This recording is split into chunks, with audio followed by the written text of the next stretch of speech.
um, Tony Roy, who's a social studies teacher at the Connecticut River Academy. So these are the folks that are on today, and today should be a good webinar. So folks, I'll turn it over to you. As always, if you have questions, don't be afraid to write the chat questions in the chat box, and we will get to them. Thank you. Go ahead, guys, it's yours. All right, let's move to the next slide then.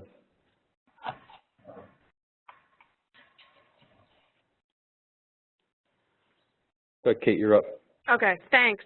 Our goals today are to look at what we define as literacy in the social studies.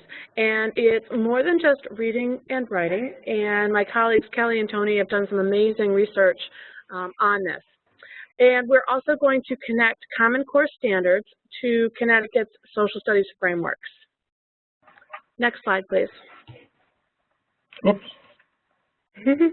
Our agenda is to start out with just looking at what we define as literacy. What do we mean when we say literacy?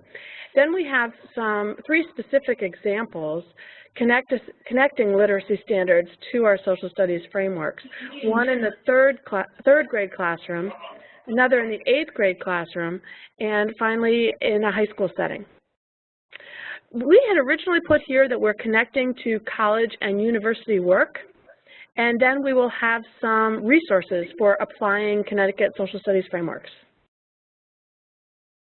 Next slide, please.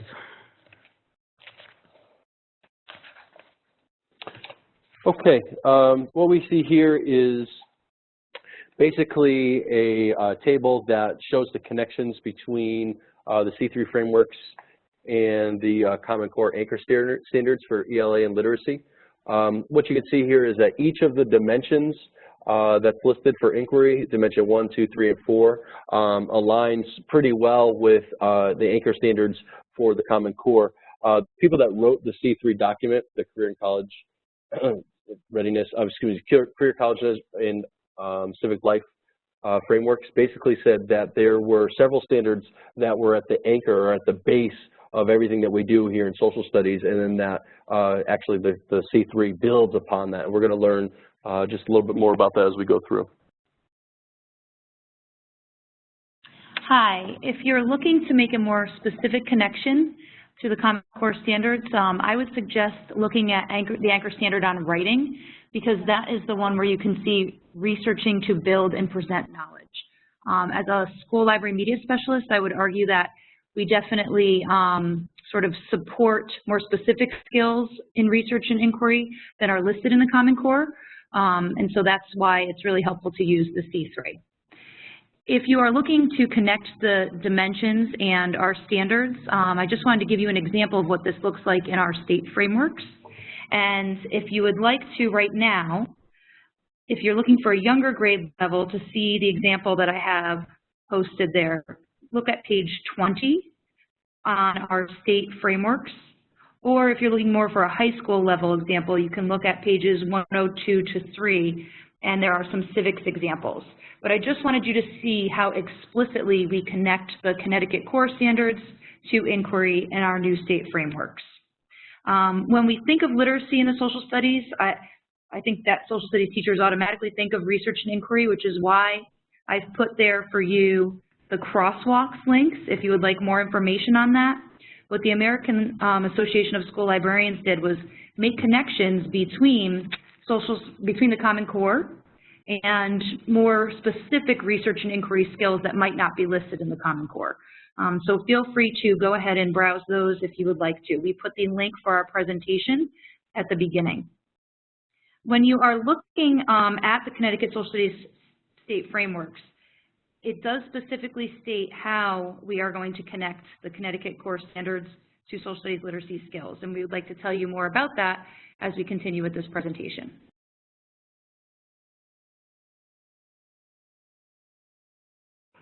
Okay, back about a year ago, Kelly and I and about 5 other educators from across the state of Connecticut engaged in this process where we actually studied literacy in the social studies for just about a year, actually. Basically, we worked with teachers from various grade levels in various districts around the state. Again, there was probably about 15 of us when we started, and the end group was probably about 6 or so.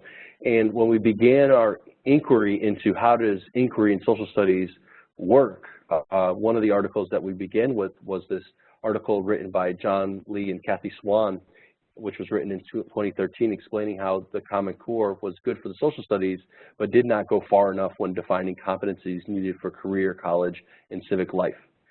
There's a couple of quotes that I want to just share with you. So one of the quotes from the article says, the Common Core state standards present a unique challenge for social studies educators. And those unique challenges, as described in the article, really talk about the adjustment to meet literacy demands and also conflict with other tested subjects, especially at the elementary level. Another quote that I found that was very striking was that the Common Core state standards have provided an opportunity for social studies educators to reframe literacy instruction in a way that allows social studies to regain a more balanced and elevated role in the K-12 curriculum.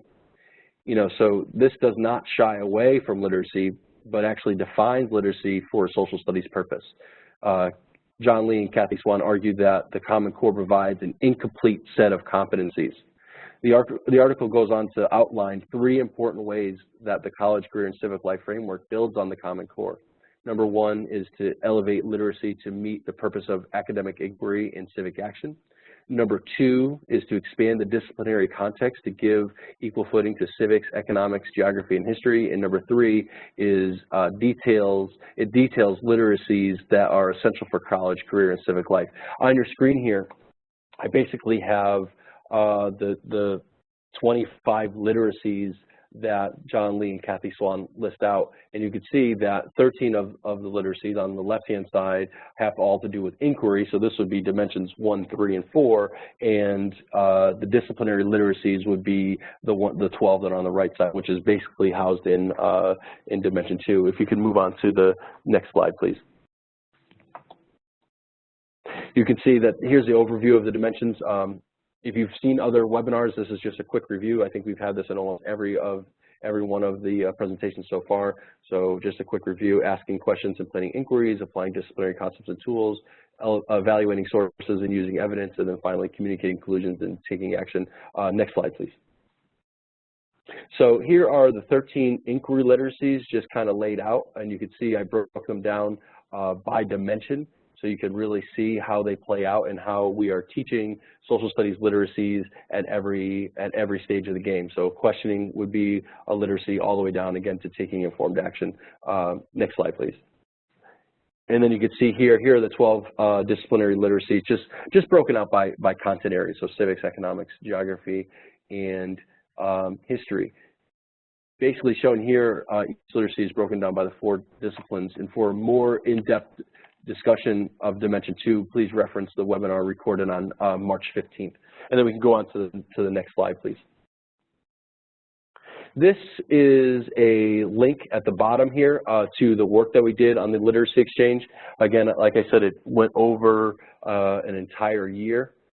We started off by determining exactly what the needs were in our state when it comes to inquiry and social studies, and then we worked for the entire year really doing readings and posting blog posts and discussions and resources to our Literacy in Learning Exchange, which is basically open to everyone. It's for free. All you have to do is register, and you can have access, to all of the materials that we use for this entire process. And I would say there's probably over 25 resources for anyone that's interested in learning more about disciplinary literacies or literacy in general. And also, by the end of the project, what we ended up creating were, I think, 5 or 6 literacy, actually, they're toolkits, inquiry toolkits. So if you can actually go to this link right here, this Google link that you have here, and you can have access to all of these and the literacy toolkits that we put together. And you'll find, again, all of the work that we did over that 11-month period. You can go on to the next slide, please. Tony, could I interrupt just 1 second? I apologize. No. That work also, by the end of this week, all of the ones that you did and some that Kate did will be on the State Department of Ed website as well. Oh, great. So those will be accessible to anybody. You'll be and some work that you guys did, that Kate did, they'll all be on the by Friday at the latest. You can find them on our website too. Oh, that's beautiful. Well, if you go on to the next slide, I'm actually going to break down the toolkit piece by piece just to kind of give you an idea of how they work. So basically, what you have here is on the far left-hand side, you have, I mean, we just picked an image. This is actually an image of some materials that were created by like Pratt & Whitney back in the day. And basically, you could see here that we have our compelling question up at the top. We have exactly which content standard that we're teaching to. And if you look in the middle here, this is like an overview of what page 1 looks like, and then you can see on the far right-hand side, I have basically what each of the sections are. In section 1, it basically outlines, again, the compelling question, the content indicator, and how you're going to stage the question. So there's an activity on how to stage the question for the compelling question so the students get into it. Section 2 outlines the supporting questions, the formative performance tasks, and also featured resources. And then finally in section 3 we have the summative performance task and also taking informed action.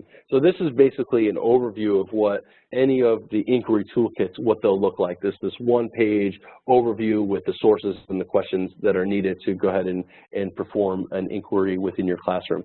I wouldn't say that this is a document that you would use you wouldn't just take this one-pager and then teach directly off of it. You'd have to probably, see what works for your students, what their strengths are, and what they need to work on, and then devise a lessons that would help meet these goals on your own.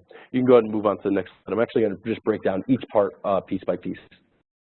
So in the next part we have here, we have just section 1, which is a compelling question, content standard, and staging the question activity. This is actually a toolkit that was designed for 3rd grade. This is created by Jennifer Murray, who's a great teacher who works over at ACES. Basically, you can see here that we have the content standard and we have the staging the question. You can move on to the next slide. In section 2, we have, again, this is just a quick overview of what it looks like. We have supporting question 1, which is what is the economy? And then we have, here's a formative performance task where they're designing, they're identifying the goods and services needed to load large machinery onto a truck for transport. And then here are some sources that you could look at to go ahead and help the students meet that performance task, which also lines up with that supporting question. And then you'll notice here that each of these supporting questions actually, support the compelling question. And I don't want to go too much into this because this was actually kind of talked about the relationship between compelling and supporting questions in an earlier webinar. But you can see here, each of the formative tasks are supported by these different featured sources. All right, and you can go on to the next slide. And then what we have here for section 3, basically we have the summative performance task laid out. There's basically, it says here, argument, where this is the thing that you're really going to be grading them on. This is where you're going to probably need to make your rubrics to make sure that they've met the standard of what you're trying to teach. We're also suggesting extension activities where, okay, you can take students, maybe students that are a little bit moving quicker, or a whole class maybe that wants to take their learning to the next level, take it outside of the classroom and share their work. And then finally, we've provided taking informed action suggestions in each one of these toolkits. And you can go on to the next slide. We would like to take some time now to ask questions to the group. If you are listening to us live, you are welcome to chat in your responses. Please just put the number to the question that you are answering. This right now would also be a good time if you're listening to the recording to pause and have a discussion with your colleagues, especially if you're meeting with your department. I'm going to refer you back to an earlier slide from the presentation where we had listed the C3 inquiry and disciplinary literacies. And so those were the 25, the long list that Tony had referred to. And so we are just wondering to the people listening, which of these literacies do you spend the most time teaching? And feel free to chat in any responses. Which literacies do you want instructional strategies for? This will help you at your own school or district, and it will also help us to create more resources as we go along. And what's working in your classroom? What is successful in your own classroom with regards to teaching any of these literacies?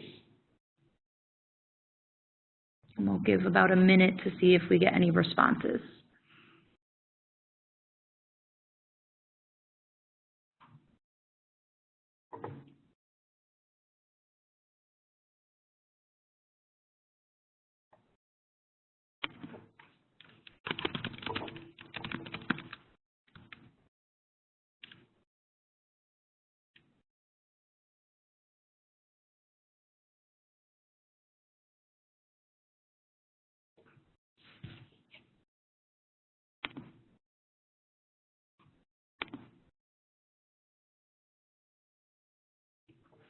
Thank you.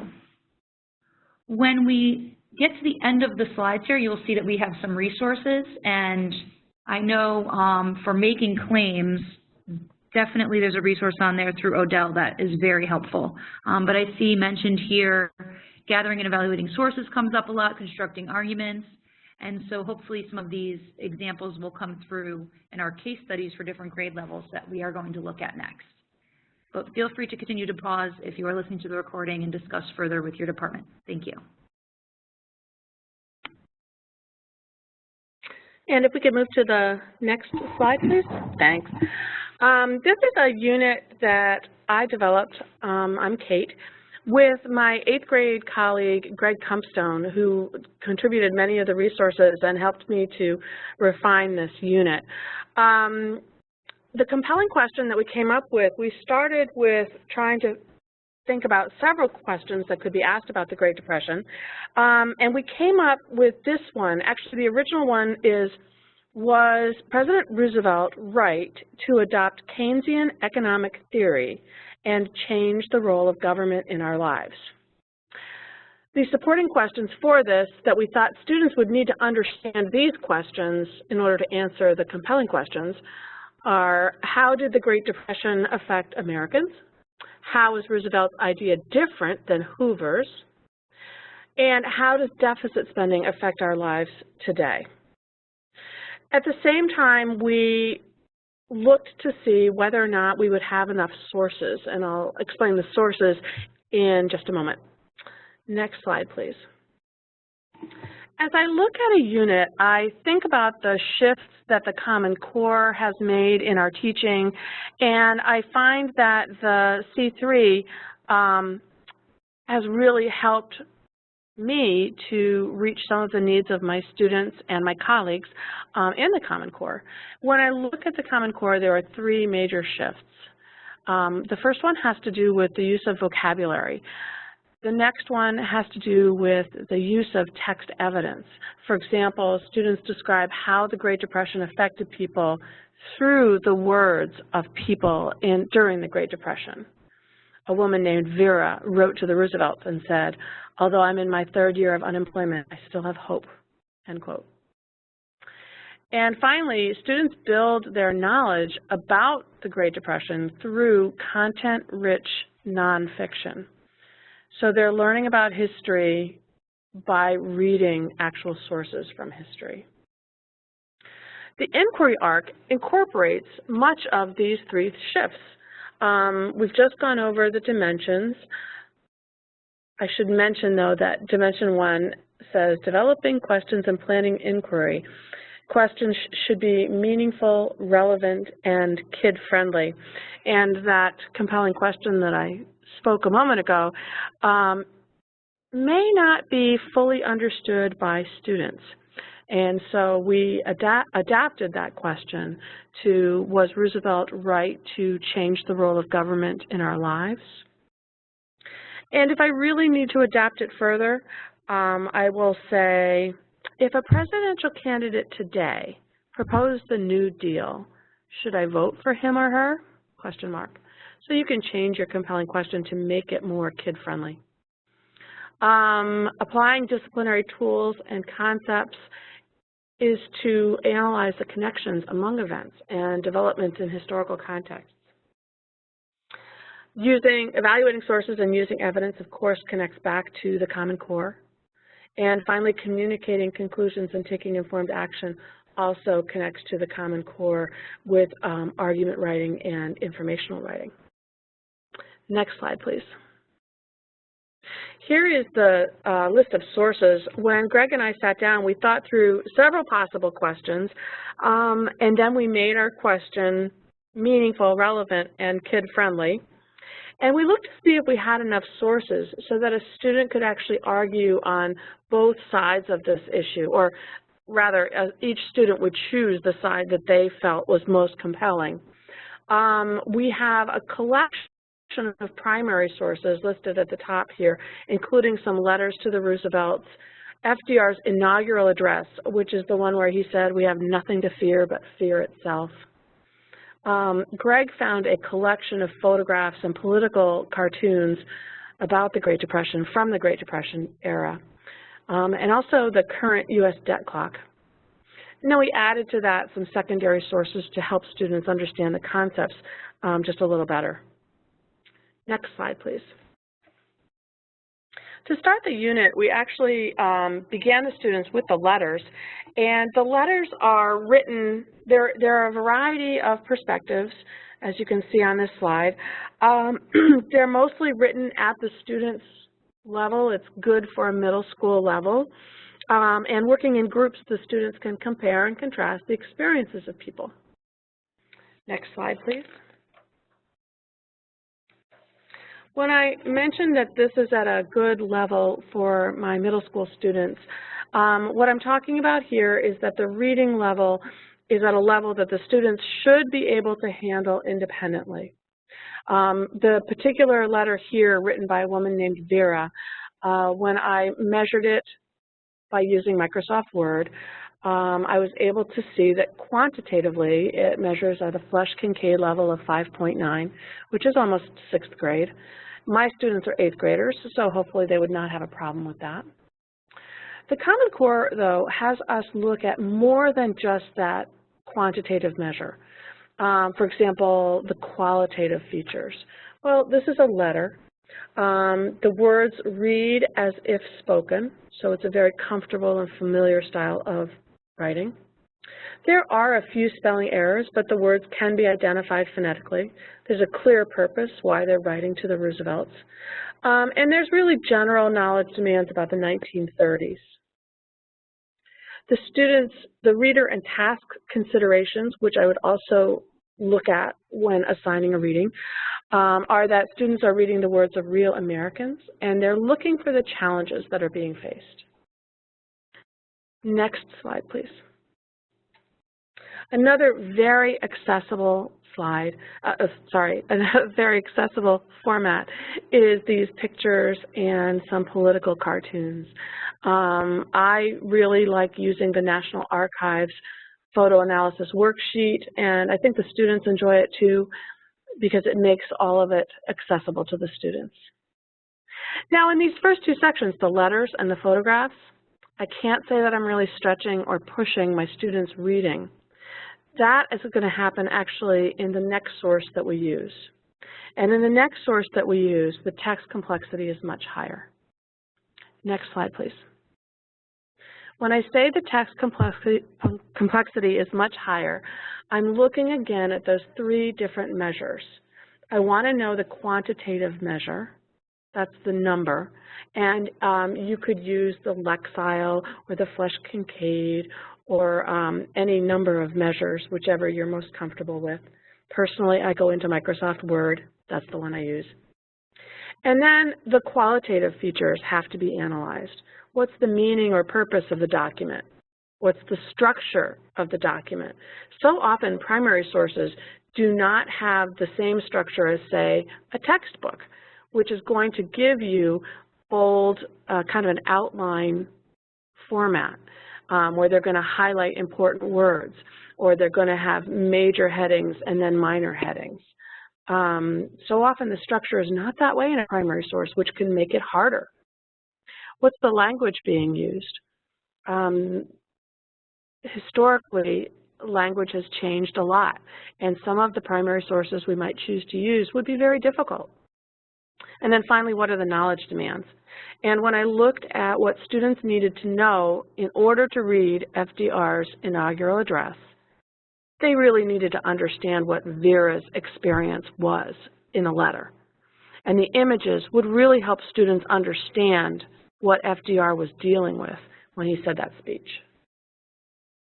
And the last piece is reader and task considerations. What will challenge my students most in the text, and what supports can I provide? And how will this text help my students build knowledge about the world? And to look at that, let's look at the next slide, please. Here is a section of the inaugural address, and you'll notice that it is a real document, but what I've had to do to make it accessible to 8th graders, originally this was on an 11th grade level, according to Flesch-Kincaid, to make it more accessible to 8th graders is to shorten some of the sentences, lift out some sections. So you'll see I've circled in red a few points where I actually lifted out some sections to make it clearer. And then I've also given students some vocabulary along the right-hand side so that they would be able to look over and make sense of the reading somewhat independently. Next slide, please. The way that I work with a source that is challenging for students is to first read it aloud to them. So I would read that whole document aloud to students. Then the next step for me is to use text-dependent questions, which push the students back into the text. Text-dependent questions are not right there questions. They're questions that really get the kids thinking and talking and puzzling through a potential problem. They benefit from discussion. So on the slide here, I have an example of the text on the right-hand side. And the question that I'm asking of this text is on the left-hand side in bold black. The question that I'm asking here is, how is his idea revolutionary in paragraph 7? The problem can be accomplished in part by the government. Do you agree or disagree with this statement? Explain. This is really challenging because to answer this question, students really need to understand that the founding of our country, the founding documents and the founding philosophies and the economic theory that lasted us, for the most part, up until this time, was that the government would keep its hands off of the economy.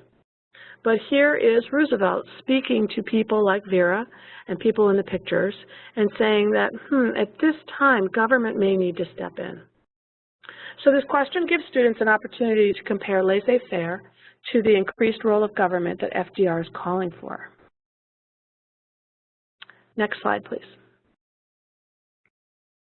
Here's the text complexity, and the top line tells you that the Flesch-Kincaid was 8.3, which sounds like it should be right for my 8th graders in January, February when I was doing this.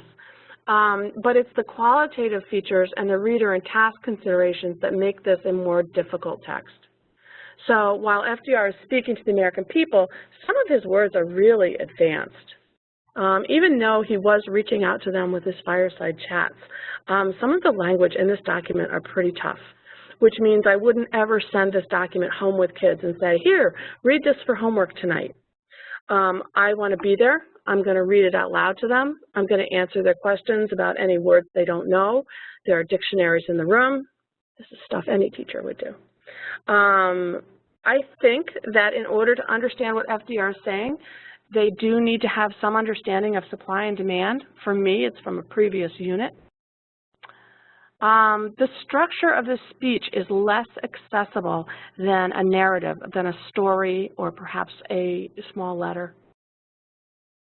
Now, students already know about the economics of the 1920s, and they also have done a simulation activity about a family cutting back on the budget due to changes in the economy. So that piece is going to be okay for them. I think they can imagine what it was like to be alive at the time.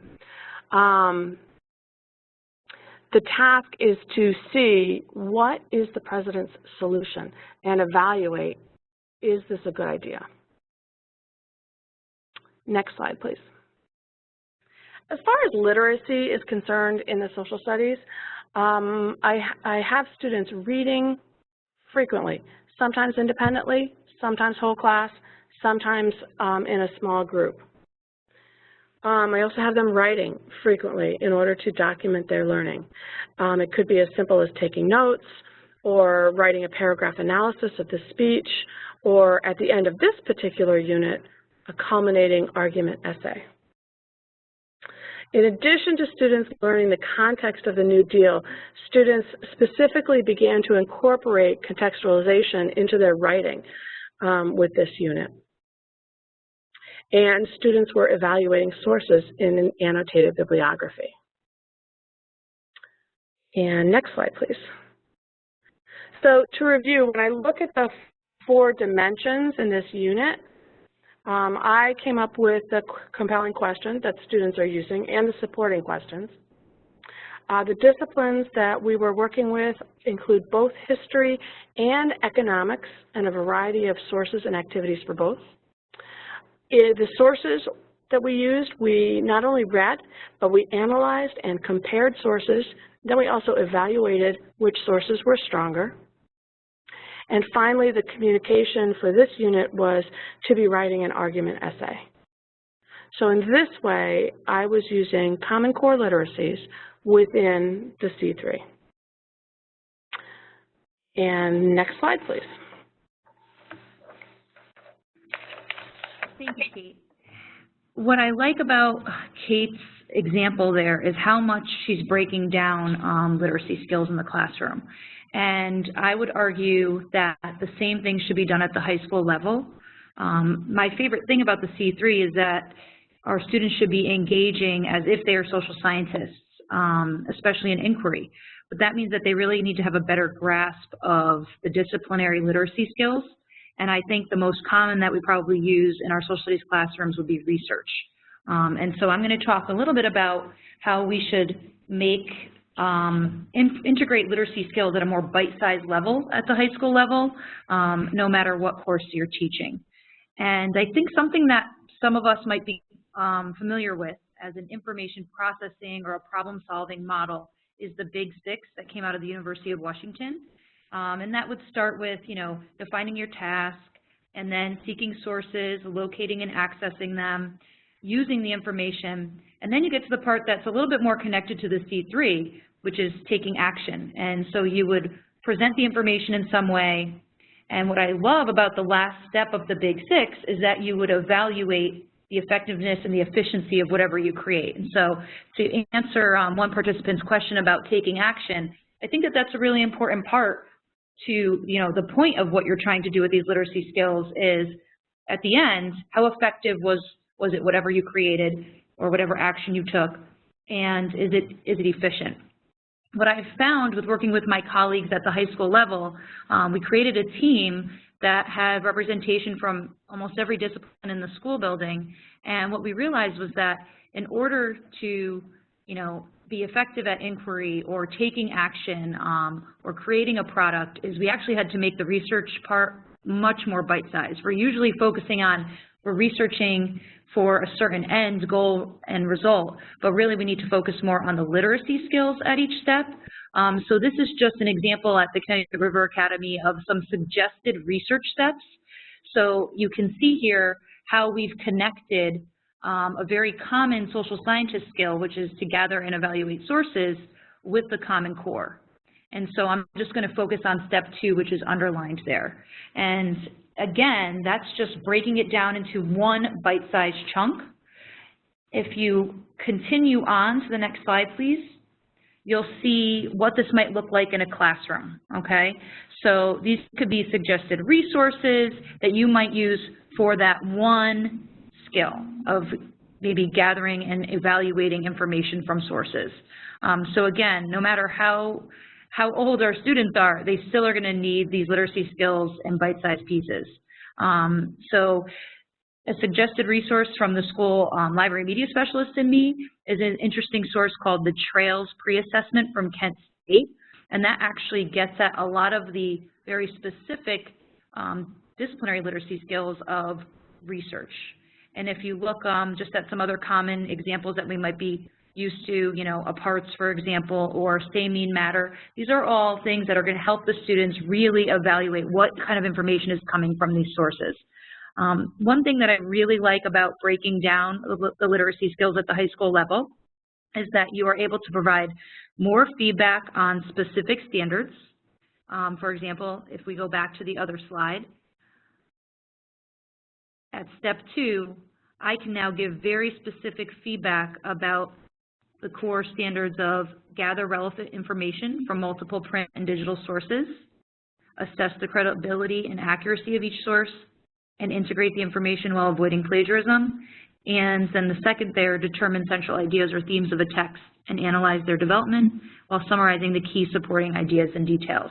I mean, there's a lot of skill involved there, and that's only one tiny part of the entire research process. And we haven't even put that into then taking action with it. The other thing that I really like about breaking down the literacy skills at the high school level is that it provides more time for self-reflection, and I think that you will see better results when students go to take action. They'll have a better grasp of the information, and they'll be more skill ready to take that action. Thank you.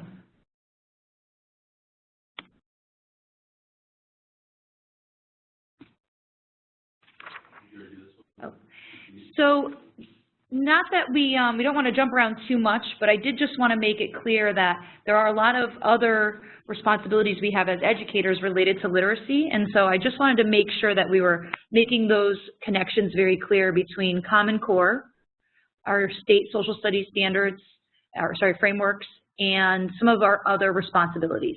So for example, with this slide here, making connections to team, I just wanted to show you in the module 3 of planning for active learning and module 4 for instruction, how specifically you could connect the topic of literacy that we've gone over today to the team process. So if you are a new teacher, congratulations, we're happy to have you as colleagues. But you know, some of the stuff that we've talked about today, you might want to experiment with it and research it further for your modules that you're reflecting on for your papers. So this would be a great way to go deeper into what we've talked about in this webinar.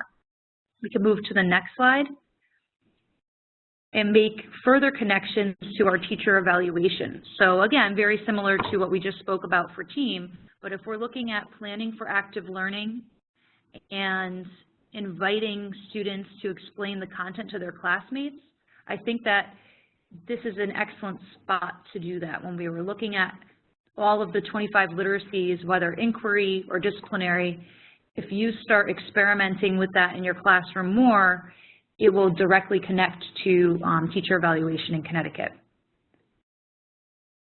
Are there any questions about connecting the content from the webinar to teacher evaluation or team? Feel free to make any questions on the chat or discuss with your departments.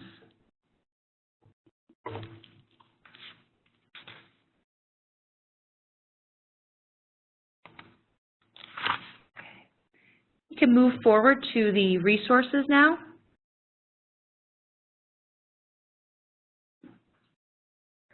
If you look at the list here, this is simply what we mostly referred to or relied on. I know that the Literacy Exchange was what we brought up at the beginning. And what's interesting about the Literacy Exchange is you're going to see information from different state groups and what they produced that their teachers wanted for implementing C3. But you will also see many other literacy projects that relate to our classrooms. Something that I know I rely on, especially for developing claims, evidence-based claims, would be the Odell Education Literacy Toolbox. And we also, of course, just wanted to make sure that you had access to the core standards and where our webinars are and the social studies frameworks. Kate, did you want to say anything about your blog?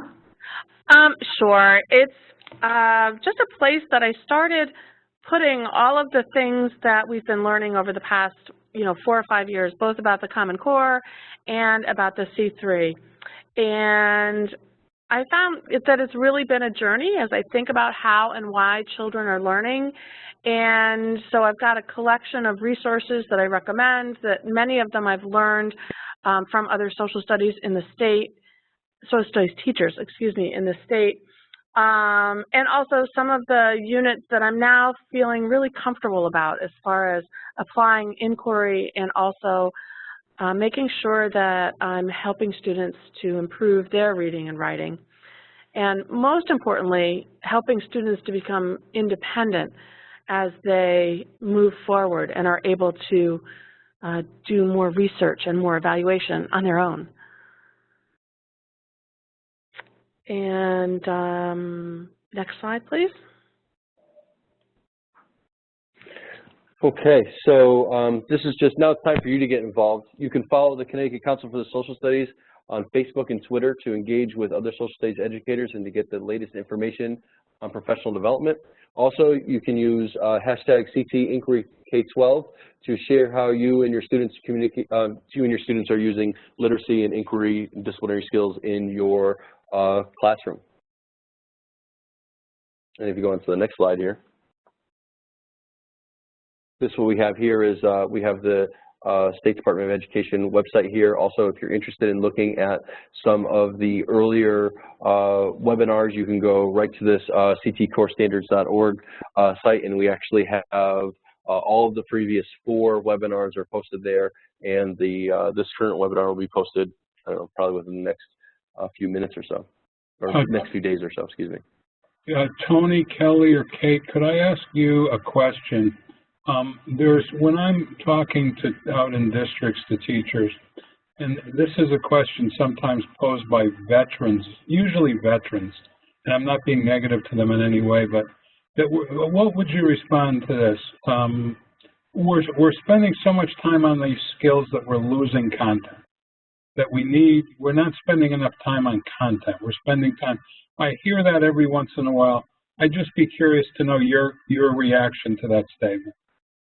Well, I could comment just really briefly just on being on these webinars. John Tully, who is a social studies teacher at, a history teacher over at Central, he would say that, I think that what's really more important at the college level is that they're able to do these inquiry skills, these disciplinary literacies, that they're able to really analyze a source and use that source to go ahead and make a forceful argument than it is so much about getting into the content. So I guess that would be his perspective. I'm sure these other 2 panelists have more to say on that. I'd like to jump in and just say that what I found, what has made it really, really exciting to me, is that students have much better recall when they've actually spent time thinking about, processing, discussing, and then writing about a topic. So my students are carrying the information forward and making connections between different things that we've studied. For example, last fall, we did a unit about immigration that was very similar to the one I just described about the Great Depression. Today, my students, we were discussing the Holocaust and questioning the voyage of the St. Louis and why America didn't accept these 900 German Jewish people during the Holocaust. And students began to recall the anti-immigrant sentiment that was occurring to the Chinese immigrants first and then other immigrants later. And they were really making connections between the idea of immigration and when we should be accepting more people and what makes us as a nation want to limit immigration. They also began to make connections with Syria. And so all of this work with students, the in-depth reading and the in-depth writing, has made them think and make connections between our lives today and previous units that we've studied. Another example is they know and understand the Great Depression so well. One of the things they talk about is, well, if the United States was suffering the Great Depression, then it made it hard for Americans to look out and see perhaps some of the problems happening in other places of the world. It's not so much that we're looking to place blame, but we're looking to understand the context of history, how and when things were happening. And I just find themselves so much more fluent in understanding these things now that we're taking the time to really investigate using inquiry.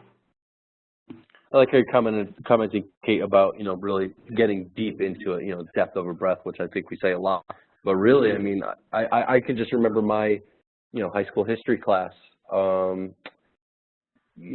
just remember we were kind of blowing through it. I mean, especially, we're in fourth quarter now, especially when we got to fourth quarter and we realized that we were just getting into Vietnam, and then it was time to just kind of blow through as many events as possible. And I really wonder how much of that do I actually remember, or did I actually remember? I obviously went back and studied it at this point.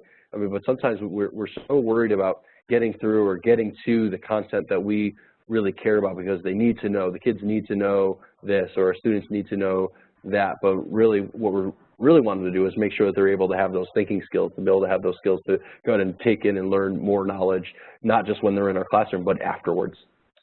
To even get more specific about those thinking skills, Tony, I would argue that something that I think all social scientists share is this passion for knowing different perspectives and making connections. And if you control the content too much of what's going on in the social studies classroom, and I think you're kind of maybe stifling that aspect a little bit.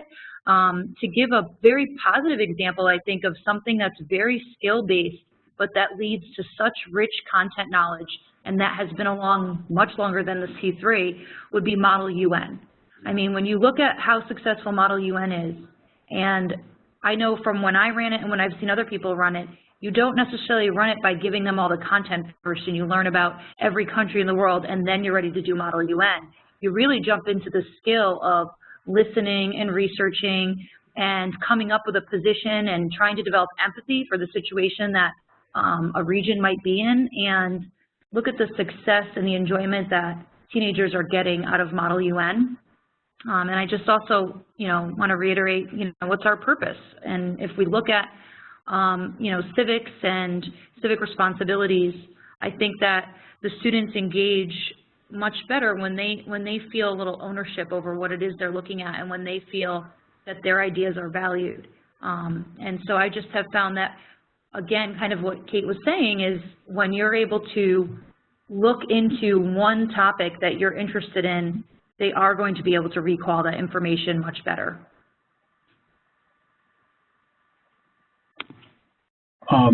Kate, Kelly, or Tony, any concluding comments?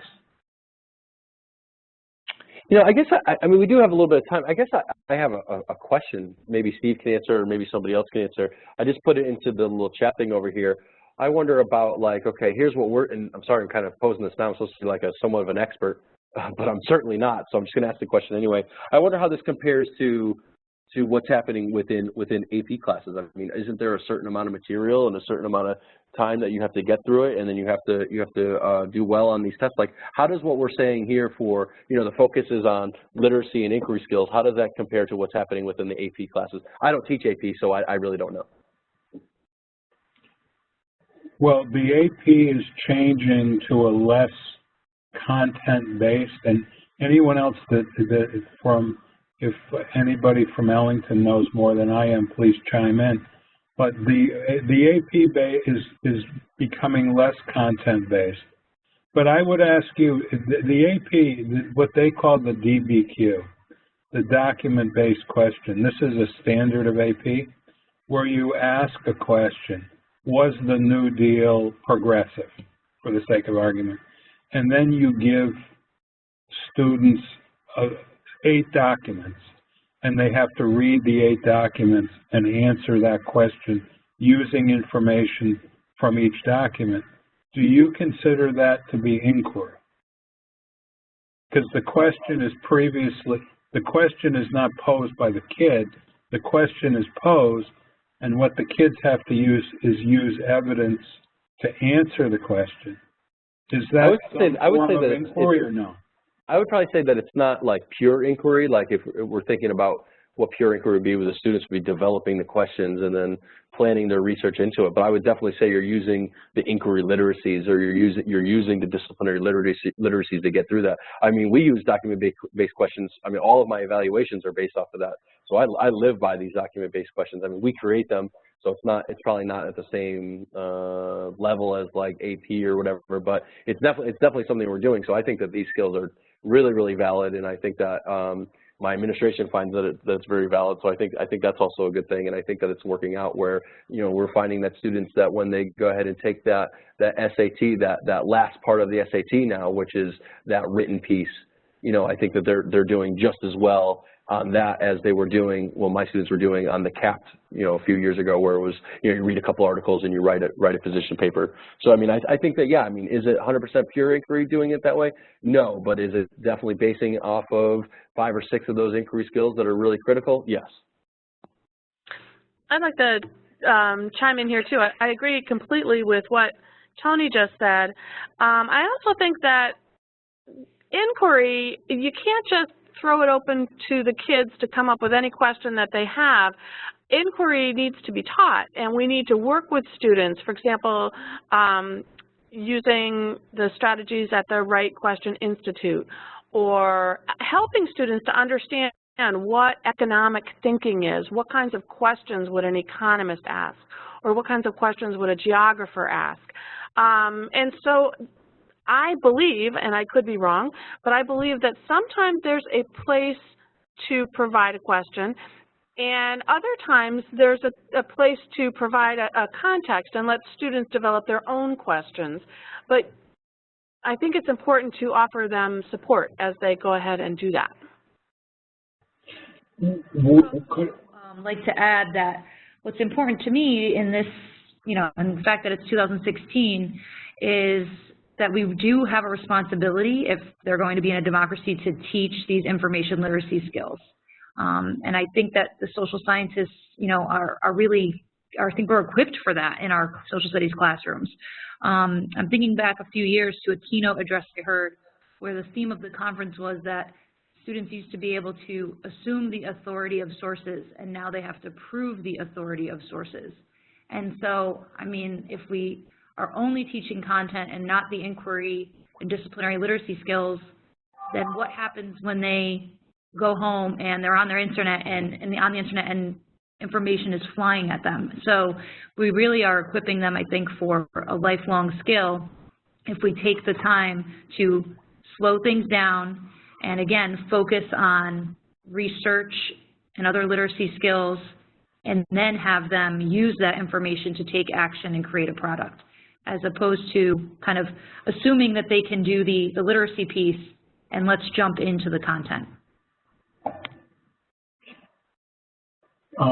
Kelly, could I ask you, when you were a high school teacher, if you don't mind me asking, a few years ago, did you do more content? Have you changed in your approach to this?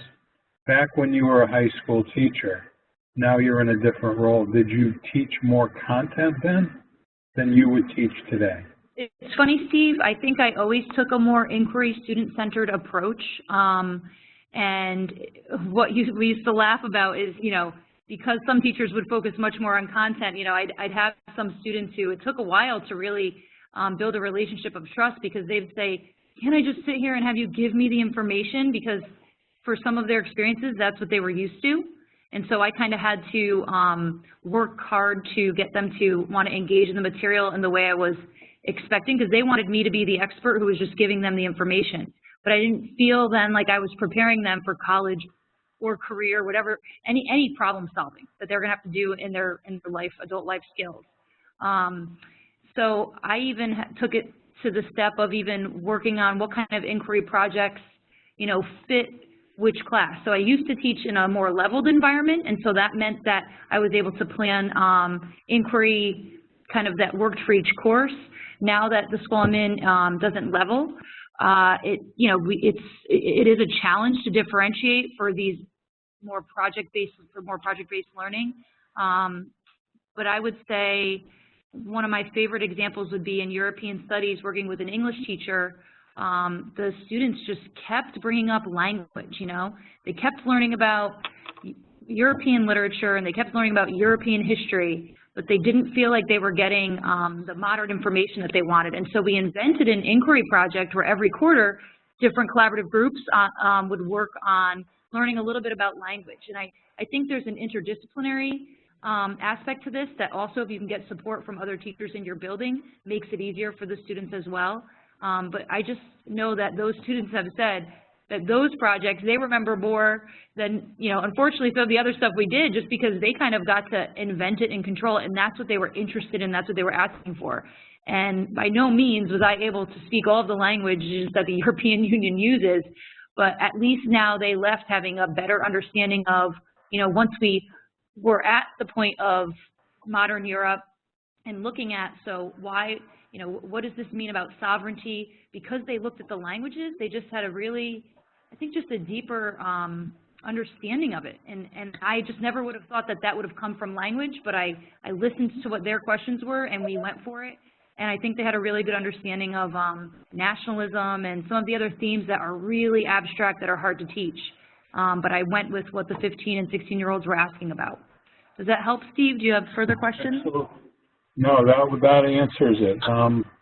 And you know, so can I ask you again, what's my, when I'm saying that we should work on skills, when I'm doing a workshop with teachers, and someone raises their hand and says, but kids today don't know anything. Well, we're creating a society that we're trying to do inquiry, they don't know anything. What should be my response to them from your perspective? Personally, I think that, okay, if someone's saying they don't know anything, then you need to pick one thing to work on so that you can give them feedback on it. And that's why I would argue that, you know, the 6 or 7 steps that I had listed on one of the previous slides for research, I mean, just pick one thing to focus on so that they can get better at least that one thing. Because if everyone in their own discipline is focusing on literacy, which is what is happening with ELA, it's what's happening with the Science Next Gen standards, I think that they'll, then I guess to that teacher, then they will know stuff, but maybe breaking it down is the better thing instead of expecting them to know everything. And well, I think, oh, go ahead, Kate.